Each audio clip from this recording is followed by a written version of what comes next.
Hadis yang terdapat dalam Sahih Bukhari, dan hadis ini sangat masyhur di kalangan para penuntut dan penghafal Al-Quran untuk memotivasi dalam mempelajari dan menghafal Al-Quran, yakni hadisnya khairukum man ta'allama al-Quran wa 'allamahu. Yang terbaik di antara kalian adalah man ta'allama al-Quran, orang yang mau belajar Al-Quran, kemudian setelah belajar wa 'allamahu, mengajarkan. Jemaah yang dimuliakan Allah, beberapa tahun yang lalu pernah ada lembaga survei pendidikan yang mengumumkan atau merilis bahwa penduduk Muslim Indonesia kurang lebih 60% tidak bisa baca Quran. 60% penduduk Muslim Indonesia tidak bisa baca Quran, kurang lebih 60%. Kemudian sisanya yang 40% itu terbagi menjadi dua. 25% kurang lebih bisa baca Quran, tetapi yang penting bunyi. Padahal jemaah yang dimuliakan Allah, ketika kita membaca Al-Quran tanpa mengikuti kaidah-kaidah yang dibenarkan, sangat-sangat berbahaya. Berbeda pelafatan satu tasdid saja bisa merubah arti. Kita ambil contoh. Ayat atau surat yang paling banyak dibaca oleh umat Muslim adalah Al-Fatihah. Dan di dalam Al-Fatihah itu ada ayat Iyyaka na'budu wa iyyaka nasta'in. Dalam lafaz Iyyaka ada tasdid di situ. Ini kalau dibaca seandainya menghilangkan tasdid dalam lafaz Iyyaka, artinya akan berbanding berlawanan 180 derajat kebalikannya. Kalau kita baca Iyyaka, hanya kepada Engkau ya Allah na'budu, kami menyembah. Wa iyyaka, dan hanya kepada Engkau ya Allah nasta'in, kami meminta tolong. Nah, seandainya tasdid yang dalam lafaz Iyyaka itu dihilangkan, bacanya pun terdengar di telinga kita bedanya sangat tipis. Iyyaka, datar tanpa penekanan. Iyyaka na'budu wa iyyaka nasta'in. Kalau kita baca dalam tafsir-tafsir para ulama ahli tafsir, diterjemahkan hanya kepada sinar matahari pagi. Ini kan berbahaya. Orang sholat malah menyatakan menyembah kepada sinar matahari pagi. Lah, yang nyembah sinar matahari pagi bukan saudara kita yang beragama lain, yang mereka tiap pagi melakukan penyembahan terhadap sinar matahari pagi. Itu diucapkan oleh orang yang membaca Al-Fatihah tanpa melafazkan tasdid dalam lafaz iya. Maka tidak dibenarkan orang belajar Quran otodidak, harus ada guru. Lalu apakah nggak boleh kita mengikuti yang di media sosial, mungkin dari YouTube atau dari apa? Silahkan, boleh kita meniru bacaan yang ada di YouTube. Tapi negatifnya, kalau kita melakukan kesalahan, YouTube nggak bisa negur kita. Maka harus ada guru. Nah, kemudian sekitar 10% atau 15% sisanya baru orang yang bisa membaca Al-Quran. Ini bulan Ramadan, bulan diturunkannya Al-Quran, kesempatan terbaik kita untuk lebih mendekatkan diri kita ini dengan Al-Quran. Jangan sampai kita ketika ditanya pedoman kitab suci kita Quran, giliran ditanya bisa baca atau enggak, kita geleng-geleng. Bahkan yang lebih naif lagi terkadang, Al-Quran hanya dijadikan simbol-simbol tertentu saja. Saat akad nikah, mas kawin, Quran. Kemudian di pajangan rumahnya ada pajangan ayat-ayat Quran pada mushaf Quran utuh, tetapi tidak pernah dibaca sama sekali. Ini bukan Muslim yang terbaik. Yang terbaik adalah khairukum man ta'allama al-Quran, belajar dulu, kemudian wa'allamahu, mengajarkan Al-Quran. Yang kedua, orang yang didefinisikan orang baik menurut Rasulullah Sallallahu Alaihi Wasallam. Khairukum ahsanukum qada'an. Khairukum, yang terbaik di antara kalian, di antara kita semua umat Islam ini adalah ahsanukum, yang terbaik di antara kalian qada'an, dalam menyelesaikan masalah hutang piutang.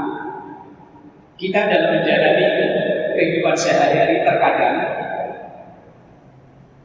untuk memenuhi kebutuhan kita terkadang kita meminjam atau berhutang. Islam tidak melarang.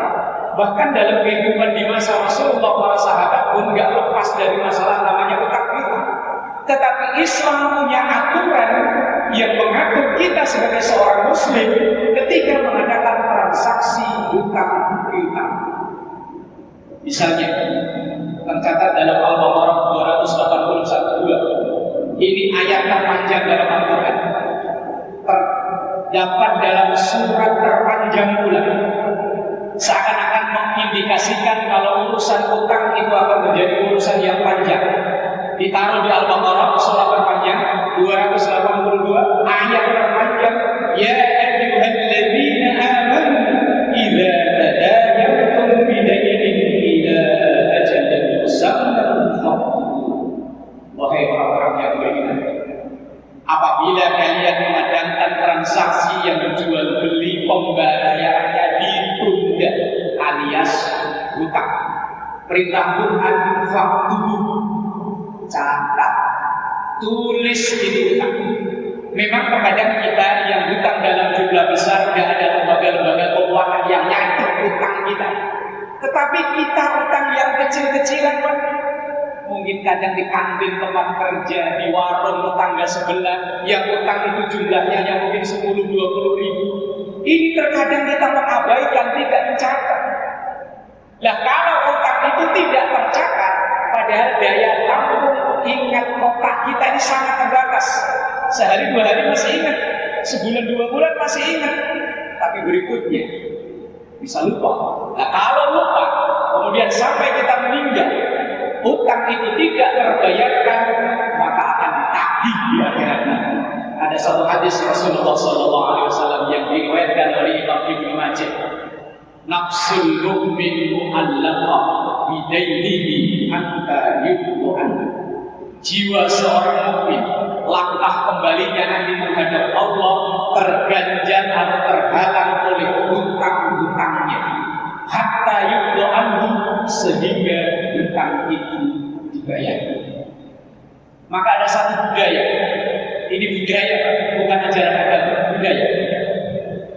Budaya kita di Indonesia ini terkadang ketika selesai atau sebelum mensolatkan jenazah, ada sambutan dari keluarga atau dari tokoh masyarakat yang salah satu isinya adalah mengingatkan kalau memang almarhum atau almarhumah masih ada hutang yang belum terselesaikan, hubungi ahli waris biar terselesaikan. Lah, ahli waris kita itu akan mau menyelesaikan kalau ada bukti tertulis, dan ini bukti tertulis yang memerintahkan Quran.